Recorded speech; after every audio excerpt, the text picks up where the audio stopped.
The new 1 million golden oud. Stay tuned. My name is Neeb. Welcome back to AROMATIX. Today we're going to be talking about the brand new release from Paco Rabanne. It's 1 million golden oud, also known as Al-Oud Al-Dhahabi, and that just translates to the golden oud in Arabic. So nothing really spectacular to see with the box, but the one thing that I found pretty interesting is how similar this looks to 1 million Royal. I mean, it is exactly the same. Now, forgive me, I am a little bit colorblind, but the gems look identical. The design, identical. Fortunately enough, it doesn't smell identical or really the same or even remotely close, if I'm being honest. Of course, the backbone DNA is still definitely there in this fragrance, but they're much different. And this one I feel like was probably one of the more recent redundant purchases that I've gotten from Paco Rabanne. And when comparing them to all of the other 1 millions, I felt like it was a little bit of a mixture of Invictus Victory with the 1 million Elixir. 1 million Elixir is my favorite of all the flankers. This one's sexy, it's date night approved, it's got a little bit of florals, some woods,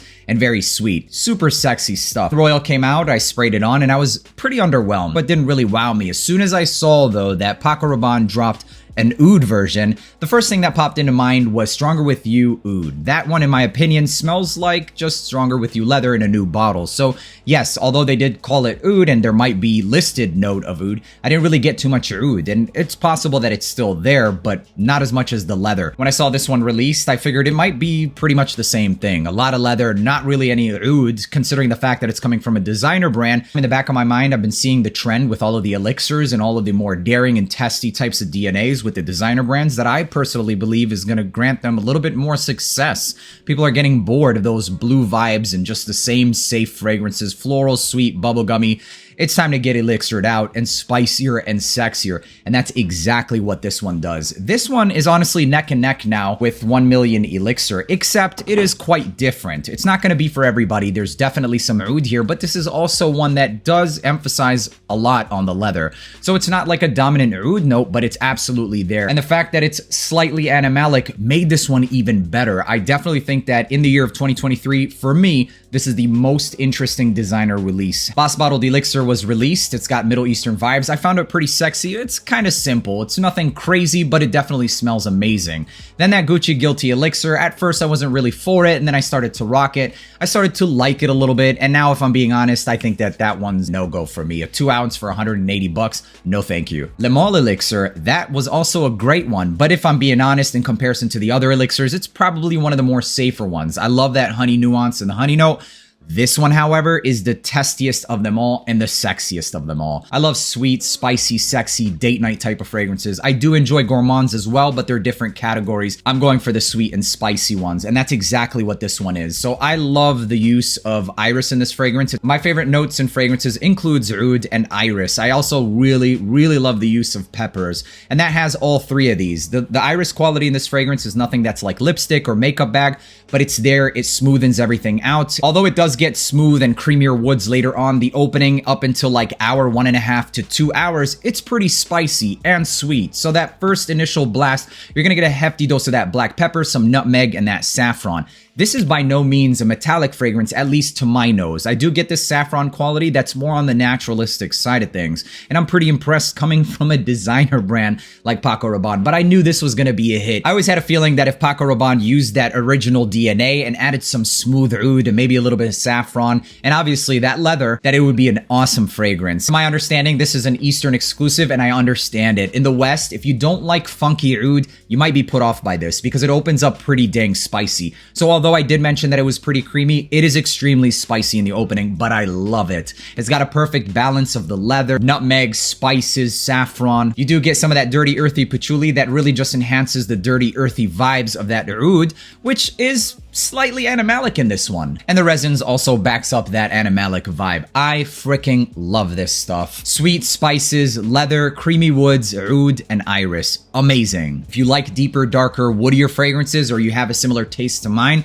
you're gonna like this one a lot. And who knows, you might even love it as much as I do. Now granted, this isn't like a showstopper. This isn't like the best thing that's ever come out ever, but it is definitely the best thing to come out, in my opinion, to Paco Rabanne. Aside from 1 million Elixir, of course, I haven't really done a side-by-side comparison as to which one I enjoy a little bit more. I know that I love this DNA and I love this one. I will, however, say that Royal, it's pretty forgettable. Performance on this fragrance isn't really nothing spectacular. This isn't a beast mode fragrance, but it's one that lasts a pretty long time. Now on skin, I didn't clock it in at more than 7 to 8 hours, but on clothing, I remember smelling this the next day. And actually, we're here 2 days later, and it's still on the sweater that I sprayed it on. But on that sweater, mostly what I get is this leather with a backdrop of oud. So although I did mention earlier that that Stronger With You oud was mostly leather and almost no oud, at least to my nose, this one, however, although yes, it is pretty similar in the fact that they use a hefty dose of leather, it still has the oud there. Projection on this one, it's more of a close encounter fragrance for sure. The first hour, you might get like 3 feet. After the first hour, you're gonna get another hour of about 2 feet. And then for the remainder of the fragrance, it's more of like a close encounter.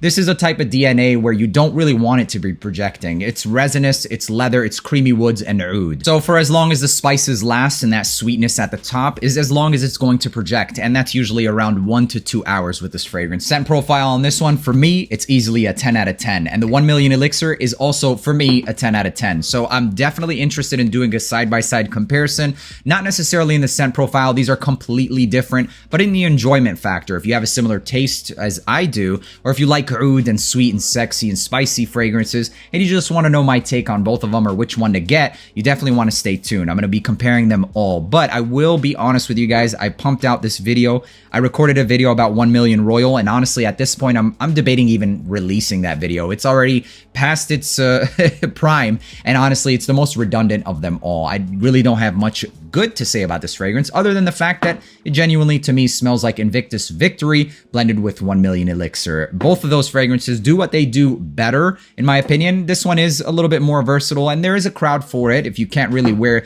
this kind of like sweet and heavy, sexy type of fragrances because of your climate, then Royal is appropriate. But easily for me, Golden Oud, definitely one of the best. Now see, if a lot of the other designer brands like Spice Bomb Extreme Oud started doing that, like oud, then we would have amazing fragrances, because not everybody likes safe fragrances. But I'm so glad that this trend is catching on amongst even these designers, and I hope that people really catch on. And I really think that people are starting to catch on, especially with this Elixir vibe. People want sexier, they're tired of the blue, at least I am. Le Male Elixir Oud sounds like another amazing one. Although this one is a little bit animalic, it doesn't always have to be animalic. But for me, I don't mind a little bit of stank. So yeah, I do love Golden Oud. It's not the best fragrance ever, but I genuinely believe that this is the best designer release of 2023. Gucci Guilty Elixir, I'm not really for it, man. I tried to like that one.